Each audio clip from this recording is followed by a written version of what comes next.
ભૂપેન્દ્રભાઈ, તમે બાપુના આ જે ગુરુ પૂનમ નિમિત્તે તમે આવ્યા છો આ વલભીપુર આશ્રમમાં, તો તમારો જે અનુભવ છે અને તમે જે મંત્ર દીક્ષા લીધેલી છે તેનો જે જેટલા વર્ષની આ મંત્ર દીક્ષા લીધો એનો અનુભવ અમારી સમક્ષ રજૂ કરો.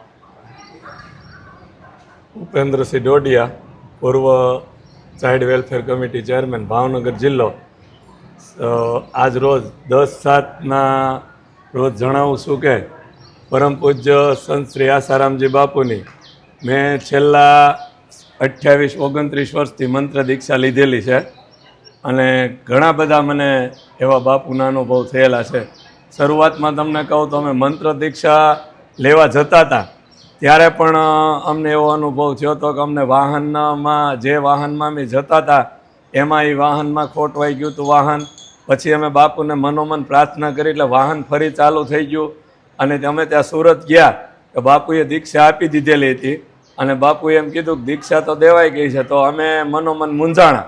તો પછી બાપુએ અમારી પ્રાર્થના સાંભળી અને બાપુએ અમને એવું કીધું કે મંત્ર દીક્ષામાં બાકી રહી ગયા હોય એ બધાને અમે ફરીને મંત્ર દીક્ષા આપી, હાથ ઊંચા કરો. એટલે અમે હાથ ઊંચા કર્યા. અમારી સમક્ષ ઘણા બધા લોકોએ હાથ ઊંચા કર્યા. એટલે આજથી લગભગ 28-29 વર્ષ પહેલાંની વાત કરું છું અને બાપુએ અમને મંત્ર દીક્ષા આપી.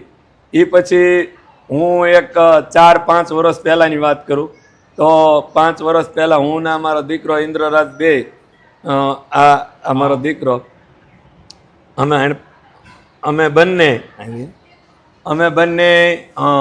ન્યા હું અલકાપુરી સોસાયટીમાં સિહોર રહું છું અને ત્યાં અમે ભોળાનાથને અમે દૂધ ચડાવવા જતા હતા અને લક્ઝરી બસમાં અમને એક્સિડન્ટ થયું મારું અને અમને બે બાપ દીકરાને એ રીતે આમ ઉલાળ્યા.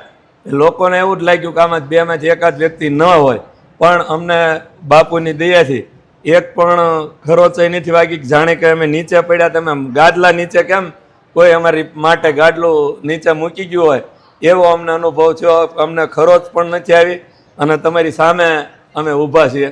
અને એ પણ ઘણા બધા એવા અનુભવ બાપુના થયા છે કે ઘણા બધું કે તો પણ ઘટે એવું છે. અને બાપુની કૃપાથી અમારું જીવન પણ સરસ રીતે ચાલુ છે, મધુરમય ચાલે છે.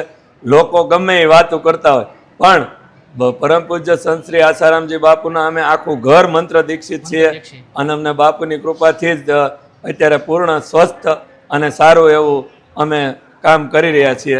અને હું વ્યવસાય LIC એજન્ટ પણ છું, એમાં પણ મને સારી એવી પ્રગતિ છે.